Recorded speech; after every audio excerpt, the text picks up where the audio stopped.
By the time you watch this, all 3 of the originally scheduled CMLL matches on AEW will have already happened. And if you're watching this, I'm assuming you enjoyed those matches, or else why would you be looking for more information on when they'll be back? Anyways, I'm here to give you a little bit of that information that you may have missed or just didn't hear about regarding this partnership.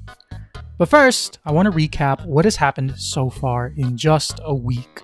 After last Wednesday's Dynamite, we had a video drop from Jon Moxley teasing the BCC coming to Arena Mexico. Then on Friday, the CMLL stars had their match on Rampage against the team of Christopher Daniels, Matt Sydal, and 2.0. And it was a good one. I thought that match did exactly what it had to do, allowing each CMLL luchador to show what they had and get their audience invested in their style. Following this, on Saturday's Collision, Hechicero dominated Bryan Danielson for 15 full minutes before getting rolled up by the cowardly Danielson. He gave Danielson more of a beating after the bell, but ultimately was stopped by Claudio Castagnoli. And I absolutely loved this match. If I were booking it, I would have had Hechicero win, but he still looked very strong and again got the crowd invested in what he was doing. Despite never having a mic, never doing a promo in front of the arena, he still got over. How? By being insanely good, innovative, and just plain entertaining in the ring. So we fast forward through the weekend and there's not really much of note that happened. Friday's show from Arena Mexico had nothing super significant for the AEW invasion angle. It was just the end to CMLL's La Gran Alternativa, which was really good, and you should go and check out the final to that. Then on Sunday, we had a video message from Volador Jr. to Jon Moxley, hyping up their match on Dynamite. Now we get to Wednesday, February 7th, the day of the scheduled trios match between the teams of Volador Jr., Máscara Dorada, and Hechicero against the Blackpool Combat Club. Additionally, on Wednesdays, CMLL has their weekly informational talk show where they make major announcements and things of that nature, called CMLL Informa. They had a small segment where Místico talked about the CMLL guys going to Dynamite and promoting the match, and at the end of the segment, the host of CMLL Informa, JCR, gave a few words saying, "This is just starting, CMLL and AEW, what duels await us?" Again, small segments to promote the match and continuing the story of CMLL versus the BCC. So now for the trios match on Dynamite. Before the match, we were shown something that really shocked me, and it was just unexpected. Místico was ringside, but with 2 additional luchadores from CMLL, Esfinge and Star Jr. And if you had asked me what 2 guys from CMLL would show up next on AEW after the first batch of guys, my first, second, or third answer would not have been Esfinge or Star Jr. That's not a knock on them, but they usually appear a little bit further down the card. This match, the actual match, did a fantastic job of selling the crowd on the CMLL guys. Was it perfect? No. There were a few awkward moments, but those moments did not overshadow what was essentially non-stop action from bell to bell. I think, again, this went as good as it could possibly go, bar the CMLL guys winning. But obviously, we gotta continue the storyline some more. So far, I am very happy with what we've been seeing. CMLL guys are being booked very strong and very competently, and the crowd is getting behind them in a big way. The match ended with a low blow from Claudio Castagnoli to Hechicero, and after that, the CMLL stars at ringside started to surround the BCC. Thankfully, AEW guys love to hang out near the stage, and the BCC were saved by the same guys that CMLL beat last week. Anyways, after the show, we got news of 2 new matches. First announced was Star Jr. and Esfinge against Jon Moxley and Claudio Castagnoli on this Saturday's Collision.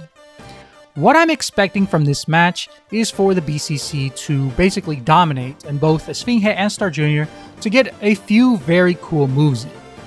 And if you're looking for an Esfinge match to watch, I recommend his match against Bárbaro Cavernario for the World Light Heavyweight Championship on CMLL's Noche de Campeones on September 29th, 2023. For Star Jr., I'd recommend his match tagging with Titan and Volador Jr. against Místico, Flip Gordon, and Máscara Dorada. And I'm choosing this one just for the spot where he's taken out by Máscara Dorada with a tope into a destroyer. That was incredible. The second match, which as of recording this hasn't been officially announced, is Místico against Matt Sydal on Rampage, one-on-one. As a big Místico fan, I'm really looking forward to this one. And I thought that Matt Sydal looked fantastic last week in that 4-on-4 Rampage match, so this should be a good one. The last thing I want to talk about is the possibility of the Blackpool Combat Club invading Arena Mexico and when it could realistically happen. We can go ahead and mark this Friday off the list. Why? Well, they have the Místico match on Rampage this Friday, and then Esfinge and Star Jr. on Collision against Mox and Claudio on Saturday. We can also cross next Friday off the list as well. Most of CMLL's top guys will be in Japan for the yearly Fantastica Mania tour, and we can't really continue the story if no one is there. This tour starts on February 12th and runs through the 19th. Also, Esfinge and Star Jr. are not on the tour, so they should have no problems working Collision on Saturday. The earliest we could see the Blackpool Combat Club at Arena Mexico is the 23rd of February. However, I don't think they will be coming this early. This is just speculation, but if I am building something up like this angle, I'd want it to blow off at a very big show. And CMLL's biggest show for this time of the year is Homenaje a Dos Leyendas on March 29th, 2024. And that's still pretty far from now, so they could show up earlier. It's just what would make the most sense to me. I'm not the first or the only person to think like this either. Don't credit this thought to me. I've seen it echoed across Twitter for a ton of people who watch CMLL. So this is just a possibility that at this point I think is kind of popular in a way. Anyway, this entire partnership keeps surprising me, so really the BCC could show up whenever to Arena Mexico. They keep doing things that I'm not expecting. However, I have been enjoying everything so far. So I'm excited about where all of this is going and how it'll all pay off. And I just wanted to add one more piece of information here at the end of this video. This came out today thanks to Cubs fan on Twitter, also known as Lucha Blog. If you don't follow him, you absolutely should. He is a great resource for Lucha Libre news. His write-ups are very, very good. Basically, everything he puts out is good, and you should definitely follow him. But the information that came out today was that CMLL Amazona Zexis was spotted at a dark match during the ROH tapings, I guess the same show that Dynamite was going on at. So that is another CMLL luchadora, or the first luchadora, another CMLL worker to appear on AEW affiliated TV. So that is very, very interesting. Who knows if we're seeing Amazonas now? Very popular request from a lot of people is Stephanie Vaquer against anybody in AEW, just bringing over Stephanie Vaquer, who is an amazing talent. Anyways, I don't want to make this video longer than it needs to be, so see you all next time.